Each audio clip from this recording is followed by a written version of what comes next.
Brownman bad long time.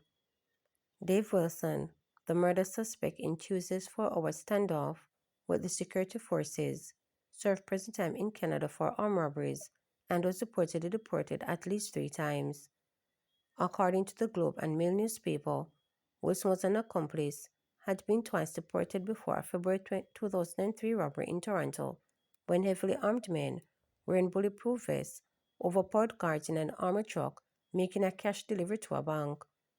The February 14, 2003 article said the men fled on foot to a video store after their getaway vehicle wouldn't start, leading to a hostage situation there.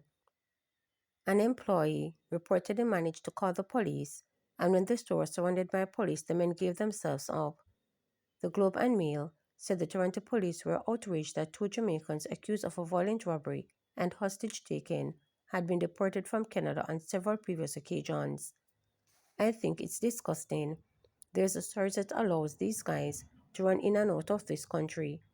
We were going to call these guys the yo-yo Baltis because they've been in and out of Canada so often, the article quoted Sergeant Tully of the Toronto Police Hold-Up Squad as saying.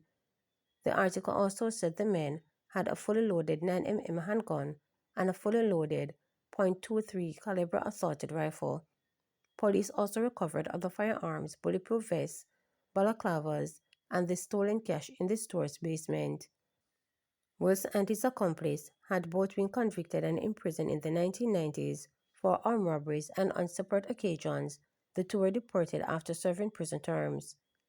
The Jamaica Constabulary Force, in a release on Wednesday, said police are probing the murder of Agent Bernard, 31, and the subsequent fatal shooting of Wilson, 54. The police said on Tuesday Bernard and Wilson had a dispute over the cost of an item. It is alleged that during the argument, Wilson left and returned with a rifle, opened gunfire at Bernard. He was seated in his motor vehicle. Wilson fled the scene in a blue Honda Accord. The police were summoned, and on their arrival, Bernard was seen with gunshot wounds to his right leg and chest. He was assisted to hospital where he was pronounced dead, the police statement read in part. Detectives probing the murder went to Wilson's apartment on Caledonia Road in Mandeville. There, the authorities said Wilson fired at the security forces from a ground-floor apartment at the front of the complex. 2 armored vehicles and truck had to be used to breach the premises and remove a grill during the security forces' entry. Police gave an update count on the number of assorted rounds of ammunition seized to 745 following Tuesday's incident. Police said an Omni-hybrid multi-caliber rifle with 28 5.56 rounds and a Peterborough 9mm pistol with a fixed magazine containing 17 rounds were found beside Wilson, who was fatally shot. Education Ministry places focus on having disciplined school environment. Education Minister Dr. Dina Marstickson says focus has been placed on having disciplined school environments. She says the vision for Jamaica will not be a reality if discipline is not instilled in children. The issue of discipline in schools resurfaced this week as the new academic year got underway. Since Monday, there have been reports of students at secondary level institutions being blocked out of school for grooming breaches. The Education Ministry said it's investigating those reports.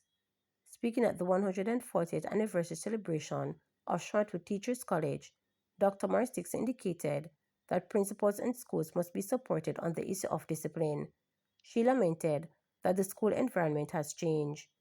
The Education Minister noted that there must be rules around how discipline is administered. We have to stand with our schools and our principals on this matter of discipline.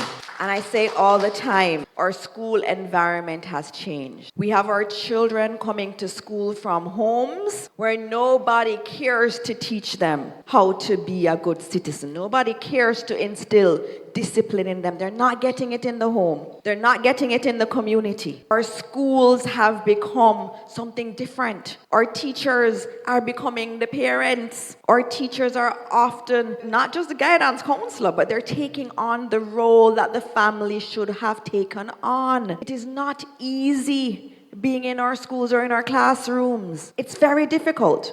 Our classrooms have to be seen as places of re-socialization because our children are not learning it at home. We have to be strong. We have to instill discipline. The vision we have for Jamaica, and a vision that I know can be a reality, will not happen if we do not instill discipline in our children. And so, as we talk about rules, we have to understand that the Jamaica that's going to be a beacon in this world is going to have to be one rooted in discipline. And of course, that does not mean that there are not rules around which we administer discipline. That's very important. Very important, because our children also need to be valued and our children need to be kept safe. But at the heart of it, and as Minister of Education up to today, I'm telling you that my focus is on having disciplined school environments. Bust up between cops alarm JCTU. The Jamaica Confederation of Trade Unions, JCTU, says it is deeply alarmed by a directive given by Commissioner of Police Dr. Kevin Blake, ordering the chairman of the Police Officers Association (POE), Senior Superintendent Wayne Cameron, vacate his post and be denied recognition by the Police High Command. In a statement under the signature of the JCTU President, St. Patrice Ennis, the union body urged the Minister of Labour and Social Security to intervene in order to uphold both national and international labour standards. Ennis warned that failure on the part of the ministry to act would leave the JCTU with no option but to escalate the issue to the International Labour Organization. Ennis told reporters that the JCTU would allow the ministry at least 14 days to intervene before it takes the matter to the ILO. On Monday, the police commissioner issued a release indicating that the POA chair would no longer be granted audience at the level of the High Command. Blake said the senior police officer would also be permitted to represent gazette officers outside of his official duties. The JCTU said this unprecedented action strikes at the heart of freedom of association, undermines democratic representation, and places Jamaica in direct violation of its obligations under the Constitution and core ILO conventions. Pointing to an alleged breach of the ILO Convention 87, Ennis said this accord, which was ratified by Jamaica, guaranteed that workers' organizations should elect their representatives in full freedom and conduct their administration and activities without interference by the public authorities. He said the ILO has consistently held the organizations which perform trade union function, even if established as an association under national law, are entitled to the protection of Convention 87. The JCTU had argued that the POE, which is recognized bargaining body of officers, falls within this definition. According to Ennis, by seeking to unseat the duly elected chairman, who was chosen by POA members in November 2022 and whose mandate continues until 2025, the commissioner has intruded into the internal governance of the POA. He also contends that further denial of access to the High Command restricts the POA's ability to fulfill its representative responsibilities. The JCTU has signaled the ILO Convention 98 is also being violated. This convention, according to the JCTU, protects workers' organizations from acts of anti-union discrimination, particularly against elected leaders, and also prevents employers' interference into their administration and functioning. The POA, as the bargaining agent for the gazetted officers, is therefore entitled to this protection, the JCTU added.